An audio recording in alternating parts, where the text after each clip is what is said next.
Solaris is a 2002 film written and directed by my baby, Steven Soderbergh. It is a slow burn, but it's a cerebral and audacious film that ponders themes like existence, religion, memory, grief, and what it means to be human. All of that and more in just 90 minutes. I've said it before, but I absolutely love a 90-minute film. If you can get it all done in an hour and a half, oh, I'm yours. On one of the most recent episodes of Kermode on Film, the podcast that I make with Mark Kermode, you know, the one that I bring up all the time. I'll leave the link in the description. We spoke about our favourite Soderbergh films, and Mark gave his number one spot to Solaris, which I hadn't seen either at the time. No one ever talks about it. I wasn't expecting it to come up.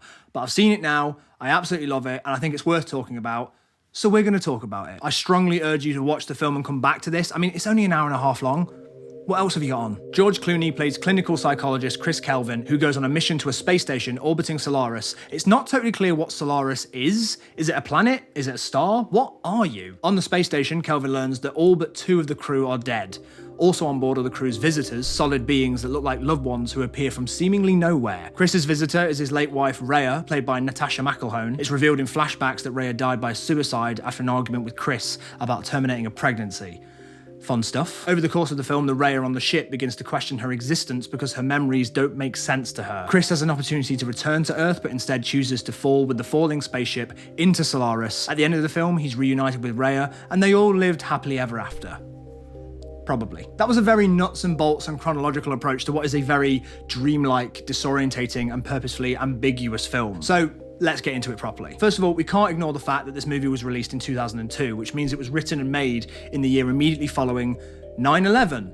Everyone's favourite topic. The sense of people reeling from a collective trauma is woven into the world from the beginning of this film. In a support group, 2 participants share opposing views on how an event made them feel and the effect that it's having on their everyday lives. Although they never say what the event is, it seems likely to me that it's the appearance of Solaris itself, but in the 2000s, people often spoke about 9/11 as a before and after moment. We live in a post-9/11 world. I'm sure many of you have had moments in your lives that you think about like that, whether they are international catastrophes or personal catastrophes. Everything becomes shaped around before the event and after the event. Often in these moments, your sense of time is fractured and there are big gaps in memory and everything seems to blur together. That sense of uncertainty is carried into the filmmaking. Even the genre isn't clear. What kind of film is this? Is it a sci-fi, or a drama, or a romance, or a detective noir, or a horror? When Chris walks into the space station orbiting Solaris, the empty hallways and the bloodstained walls are eerie, calling on horror sci-fi films like Alien, putting us on the edge of our seat and wondering what could happen. What should we expect? Is something about to make me jump? Even from the very opening of the film, Soderbergh is purposefully disorientating you.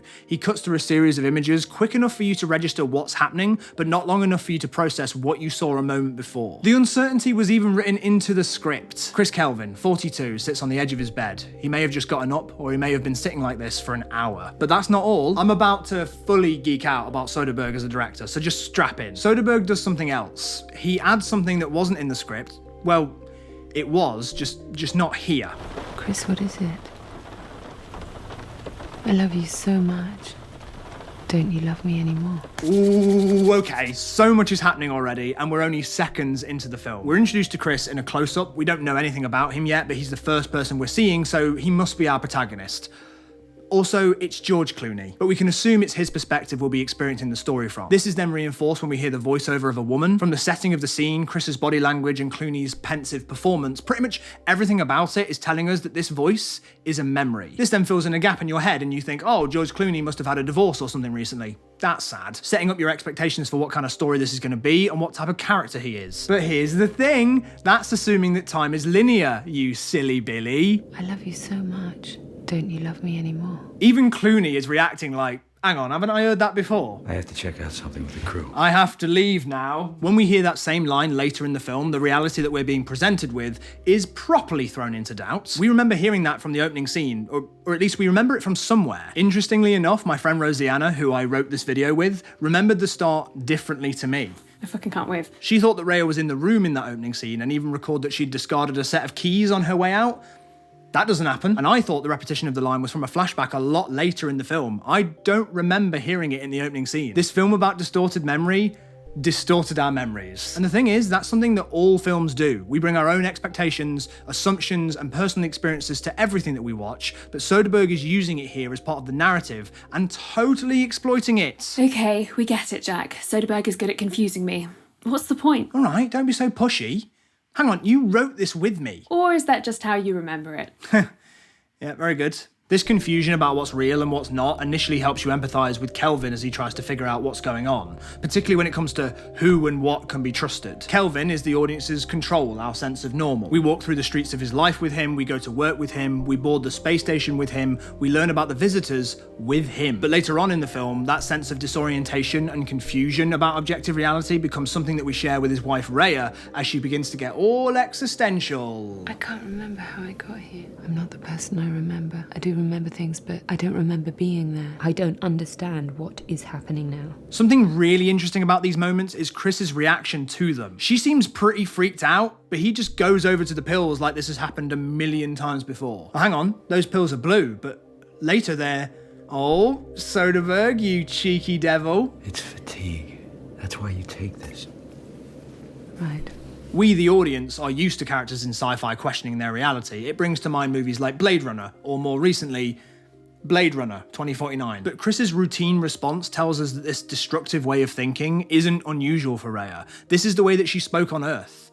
The subtext here being that Rhea struggles with depression, and if you listen to what she's saying through that filter, it starts to take on a very different meaning. I don't understand what's happening. And if I do understand what's happening, then I don't think I can handle it. These strange thoughts keep coming into my head, and I don't know where they're coming from, because I don't think that I can live with this. But the mental health parallels don't just apply to Rhea. You could argue that all the visitors on the ship could be a manifestation of depression, and with that in mind, it's interesting to see how the other crew members respond to it. Jabarian commits suicide, Snow is killed and replaced by it, Killing someone who happens to be me. and Gordon hides hers from sight, dealing with it privately until she overcomes it and manages to escape. Until it starts happening to you, there's really no point in discussing it. When Kelvin returns to Earth at the end of the movie, listen to his language as he talks about what it feels like to go back to everyday life. I tried to find the rhythm of the world where I used to live. I made a conscious effort to smile and perform the millions of gestures that constitute life on Earth. I studied these gestures until they became reflexes again. Basically, he's saying he had to pretend to be a normal person, which is what depression feels like. It created me, and yet I can't communicate with it. Something that I haven't touched on yet that came up a lot in our conversations about Solaris are all the biblical and religious references in the film. They're not subtle. I mean, the whole thing kind of feels like it takes place in purgatory. A man leaves Earth, his faith is tested, and he's rewarded with his own idea of heaven. And then there's shots like this. I don't need to explain that. And the child's name is Michael, a name that a quick Google search will tell you means who is like God in Hebrew. I mean, try watching this film and swapping the word God whenever they say Solaris. It still makes total sense. In this flashback scene, Rhea is telling Chris about her childhood imaginary friend, Mika Shelley, whose name is somewhat derivative of Michael, so more God stuff, an imaginary friend. My mother stopped communicating with me. She only communicated with me as Mika Shelley. Rhea is vulnerable when she shares this, and not to state the obvious, but they're both literally naked. This scene makes me think of Adam and Eve in the Garden of Eden. They're at the start of something, the beginning of their relationship, of intimacy, as Rhea shares something traumatic from her childhood, but Chris's response is, he kind of just makes a joke. You know, you're with the right man. I so know that. That's what's great. He obviously doesn't mean to, but he's effectively putting up a wall to meaningful conversation about Rhea's experience. We see versions of Rhea's struggle to be heard in a couple of other flashback scenes. In this dinner scene, Chris and Jabarian both talk at and over Rhea, who wants to discuss the idea of a higher intelligence. You're talking about a man in a white beard again, huh? You are ascribing human characteristics to something that isn't human. When she never said those words. They call that mansplaining. Don't know if they had that back in 2002. But what Chris and Jabarian are doing is what's known as a straw man argument, a verbal fallacy that misrepresents what Rhea has said, because it's easier to challenge the simple idea of a man in a white beard than it is to engage with her on what she really wants to talk about. What I can't put up with is you hiding from me. Why do you do that? I recognise Chris's frustration and confusion in regards to Rhea's mental health in myself. I have been that person. That need to fix or define something, to put it in a box and label it. He's so confident with his own perspective on the world, almost as if it's the objective truth, and seems to struggle if someone takes a different viewpoint. And it wasn't until I was writing this video that I noticed that characteristic being demonstrated in the opening moments of the film. Well, I know that's not true.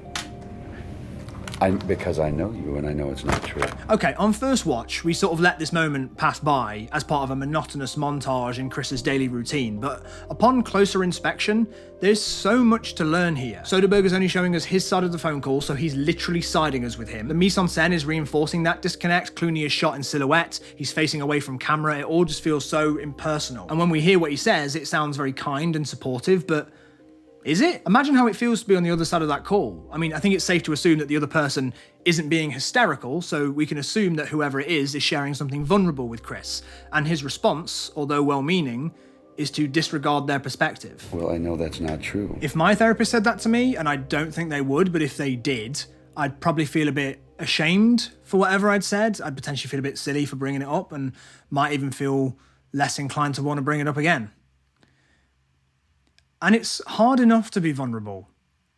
You know, it's hard to open up to someone about your past and the things that you're working through, especially if depression is making you feel ashamed. And you have thoughts like, I shouldn't complain, my life is pretty good, other people have it so much worse than I do, why would anyone want to hear what I have to say? And you get ahead of the sort of jokes or the comments like, you're just stressed, it's fatigue. And you shut yourself up so that no one else needs to, confirming the feeling that people just don't want to listen to you. Opening up about depression, even just naming it, saying, I have depression, I didn't think I deserved that title. I went to a doctor at the start of the year because I wanted confirmation. I didn't trust myself. I wanted a medical professional to sit in front of me and go, oh yeah, definitely depressed. But unfortunately, that's not the experience I had at the GP. Not that that would have been great, depressed. But what actually happened was she awkwardly sort of chuckled through the whole thing, offered me medication and said things like, but they're not happy pills.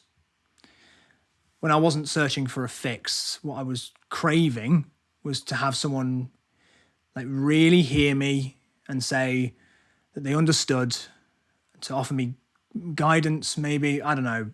Look, this isn't always the case. I know that. Many people have really good experiences at the doctor and they get the support they need. But part of the reason why I'm sharing this is because the action of saying the words aloud, saying, I feel depressed, I'm struggling, please help. Although it's such an important part of the process, it isn't the only part that's vulnerable. So much about what makes this scary or overwhelming, threatening even, is the risk that what you say won't be heard or it will be misinterpreted or misunderstood.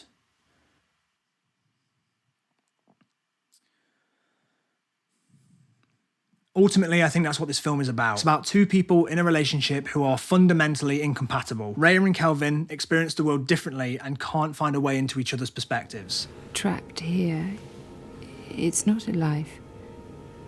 I don't know what to call it. It's what we have. It's enough for me. I've been Chris and I've been Rhea. Finding this film at this time in my life was really important to me. I think it's important that we have stories about mental health to reflect our experiences and to find the comfort in what's familiar or to look for what's uncomfortable. This film opened up so many conversations I otherwise maybe wouldn't have had. And it's only 90 minutes. Thank you very much for watching this video. I hope you enjoyed it. Give it a like if you liked it, because if you liked it, that just makes sense, doesn't it? I want to say a huge thank you to Rosianna for co-writing this video with me. It wouldn't have happened without her. Please go check out her channel. She's so much smarter than me. That's all for now. Thank you very much for watching. My name's Jack Howard, and I'll see you... Hit the mic. Sorry. Bye.